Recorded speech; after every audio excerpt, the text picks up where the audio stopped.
Shalom saudara yang kasih dalam Tuhan Yesus. Selamat berjumpa kembali dengan saya, Pastor Alexander Abanar.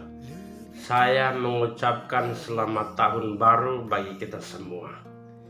Saya berdoa supaya di tahun baru ini kita mengalami hal-hal yang baru bersama dengan Kristus.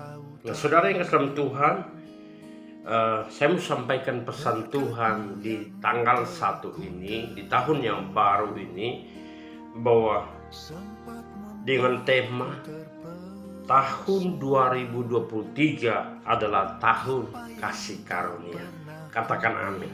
Saudara yang kasih dalam Tuhan, kita akan baca dulu firman Tuhan di dalam Yesaya pasal 35 ayat yang keempat. Demikian bunyi firman Tuhan. Katakanlah kepada orang-orang yang tawar hati, kuatkanlah hati, janganlah takut. Lihatlah, Allahmu akan datang dengan pembalasan, dan dengan ganjaran Allah, Ia sendiri datang menyelamatkan kamu. Saudara yang kasih dalam Tuhan, Yesaya meneguhkan janji Tuhan di dalam perjanjian baru bahwa anak manusia itu akan datang menebus manusia. Saudara yang kasih Tuhan, itu Yesus Kristus yang lahir ke bumi dan mati di kayu salib menebus dosa-dosa manusia. Nah, oleh sebab itu firman Tuhan ini, Yesaya ini ditulis pasal 35 ini pada zaman kelaparan, pada zaman kesusahan. Makanya Tuhan berkata kepada Nabi Yesaya bahwa kasih tahu kepada orang-orang yang tawar hati bahwa Tuhan akan datang menyelamatkan kita. Nah, saudara yang kasih dalam Tuhan, berbicara 2023, banyak orang pesimis dengan 2023. Ada banyak ramalan-ramalan yang kita lihat baik di medsos, baik di televisi, baik di koran. Ada banyak ramalan-ramalan yang diramalkan 2023 bahwa akan banyak kesukaran air mata. Saudara yang kasih dalam Tuhan Yesus Kristus, saya mau katakan tahun 2023 ini adalah tahun kasih karunia. Katakan amin. Yang penting satu, poin yang pertama, jangan takut. Nah, saudara yang kasih Tuhan, pesan ini jangan takut. Kenapa? Kita tidak boleh takut menghadapi 2023. Karena 2023 adalah tahun yang diberikan oleh Tuhan. Dan di situ Tuhan akan bekerja menyertai orang-orang percaya. Kita harus percaya, kita harus yakin 2023 ini adalah tahun kasih karunia bagi orang-orang yang percaya kepada Yesus.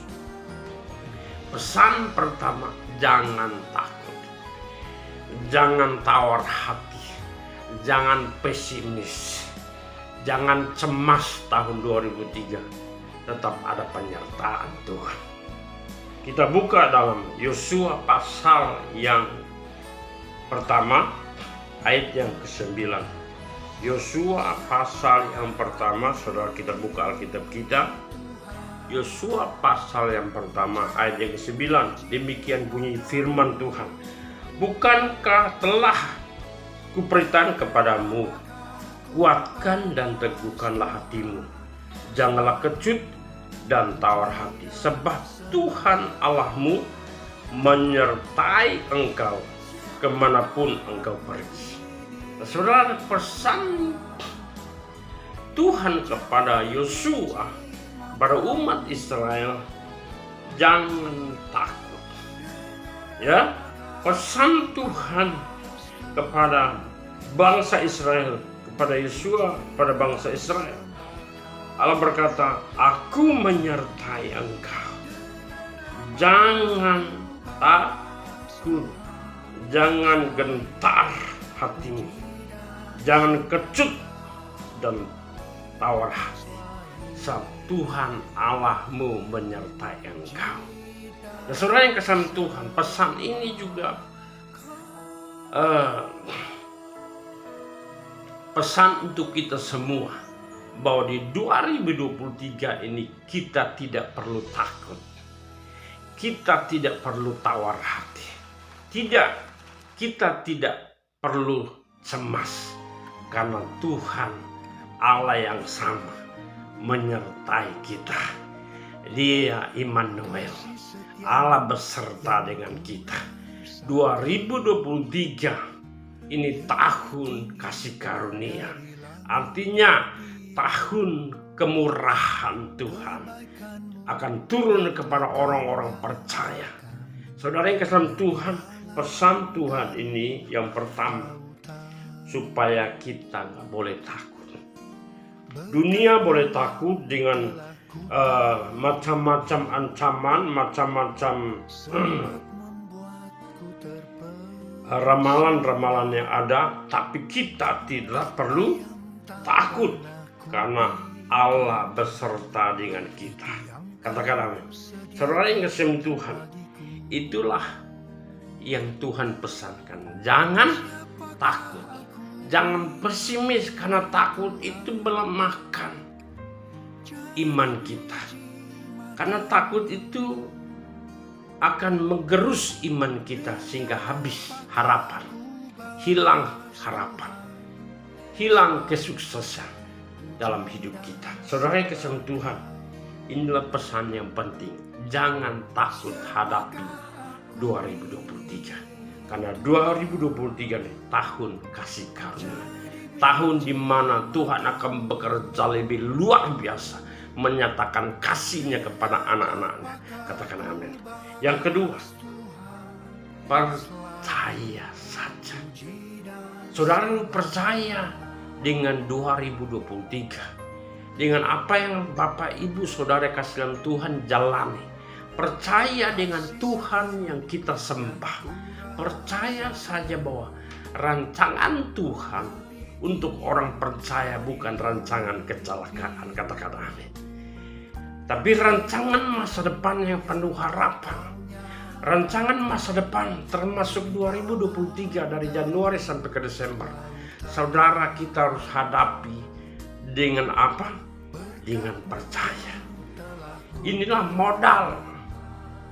Percaya saja bahwa Tuhan yang hidup, yang dikatakan Immanuel itu, akan terus menyertai kita sampai akhir tahun. Bahkan dikatakan sampai selama-lamanya. Dari kasih Tuhan, pesan Tuhan luar biasa. Kalau kita takut, maka tidak ada rasa percaya lagi. Kalau kita tawar hati, maka kita tidak akan percaya dengan keadaan 2023. Kita tidak akan percaya lagi bahwa Tuhan sanggup melakukan segala perkara yang besar. Saudara yang kasih Tuhan, kita buka dalam Yohanes, Yohanes pasal 14 ayat ke-27. Saya akan bacakan buat saudara. Demikian bunyi firman Tuhan. Damai sejahtera kutinggalkan bagimu, damai sejahtera kuberikan kepadamu, dan apa yang kuberikan tidak seperti yang diberikan oleh dunia kepadamu. Janganlah gelisah dan gentar hatimu. Nah, saudara yang kasih Tuhan, pesan Tuhan diakhiri dengan jangan gelisah dan gentar hati. Artinya hadapi 2023, hati kita nggak boleh gelisah, hati kita nggak boleh gentar, karena Tuhan berkata, firman Tuhan berkata, apa yang Tuhan berikan tidak sama seperti yang dunia berikan, seperti berbeda. Yesus memberikan damai sejahtera. Yesus meninggalkan damai sejahtera bagi orang yang percaya. Bahkan Yohanes 10 ayat 10 bagian B, aku datang supaya engkau hidup dan hidup dalam segala kelimpahan. Nah, saudara, bagaimana kelimpahan itu harus terjadi dalam hidup kita? Percaya saja dengan firman itu akan terjadi dalam hidup. Katakan amin.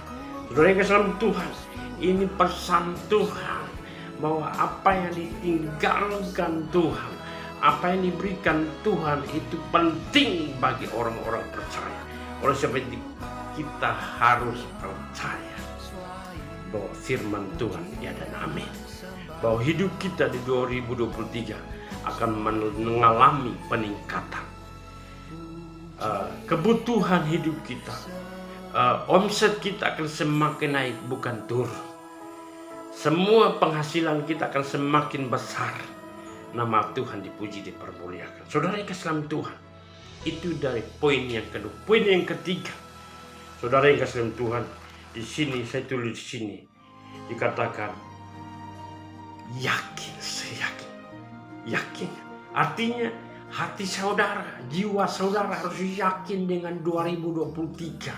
Apa yang saudara akan lakukan 2023. Saudara harus yakin dulu bahwa tahun 2023 ini tahun kasih karunia buat saya. Kasih tahun kemurahan.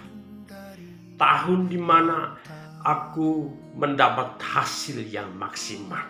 Katakan amin. Saudara yang kasih dalam Tuhan, kita bisa buka Alkitab kita dalam Roma pasal ke-8, Roma pasal yang ke-8 ayat 38. Saudara yang kasih dalam Tuhan, saya akan bacakan buat saudara. Demikian bunyi firman Tuhan. Sebab aku yakin bahwa baik maut maupun hidup, baik malaikat-malaikat maupun pemerintah-pemerintah yang akan datang, atau kuasa-kuasa, baik yang di atas maupun yang di bawah, atau pun sesuatu makhluk lain, tidak akan dapat memisahkan kita dari kasih Allah yang ada dalam Kristus Yesus Tuhan kita. Haleluya. Saudara yang kasih Tuhan, Rasul Paulus menegaskan jemaat di Roma bahwa tidak ada kuasa dari manapun yang bisa memisahkan kita dari kasih Kristus. Kenapa? Karena Yesus sudah memberikan kasih karunia kepada kita. Kasih karunia itu kemurahannya melimpah-limpah. Kita yang berdosa, Dia yang menanggung penderitaannya. Kita yang jatuh, Dia turun untuk mengangkat kita. Sehingga hari ini kita dibebaskan oleh karena darah Yesus. Saudara yang kekasih dalam Tuhan, percayalah, yakinlah bahwa 2023 tahun kasih karunia. Maksudnya tahun kasih karunia, tahun di mana segala sesuatu dipermudah oleh Tuhan. Katakan amin. Tidak ada masalah yang tidak ada jalan keluar. Pasti ada jalan keluar. Katakan amin. Saudara yang kasih dalam Tuhan, ini renungan singkat buat saudara dan saya. Mari kita berikan perhatian kepada firman Tuhan. Karena firman Tuhan iya dan amin. Pesan yang pertama hadapi 2023 adalah jangan takut. Katakan pada dirinya sendiri, aku tidak takut menghadapi 2023 karena Allah menyertai aku. Katakan amin. Katakan pada diri sendiri, aku percaya firman-Mu bahwa Allah menyertai. Engkau Immanuel. Engkau Immanuel. Allah berserta dengan aku. Allah berserta dengan kita semua. Saudara yang harus percaya itu bahwa 2023 penyertaan Tuhan sempurna atas kita. Yang terakhir, saudara yakin bahwa 2023 adalah tahun kasih karunia, tahun kemurahan. Segala sesuatu dibuat mudah oleh Tuhan. Tidak ada kata, tidak ada jalan keluar. Segala sesuatu Tuhan Yesus sudah sediakan jalan keluar. Katakan amin. Ini renungan singkat. Biarlah renungan ini memberkati kita, membangkitkan iman kita, sehingga kita semakin bergairah untuk Kristus, sehingga kita semakin semangat untuk menghadapi 2023. Apapun yang terjadi, bersama Yesus aku pasti bisa lewati 2023. Katakan amin. Tuhan Yesus memberkati.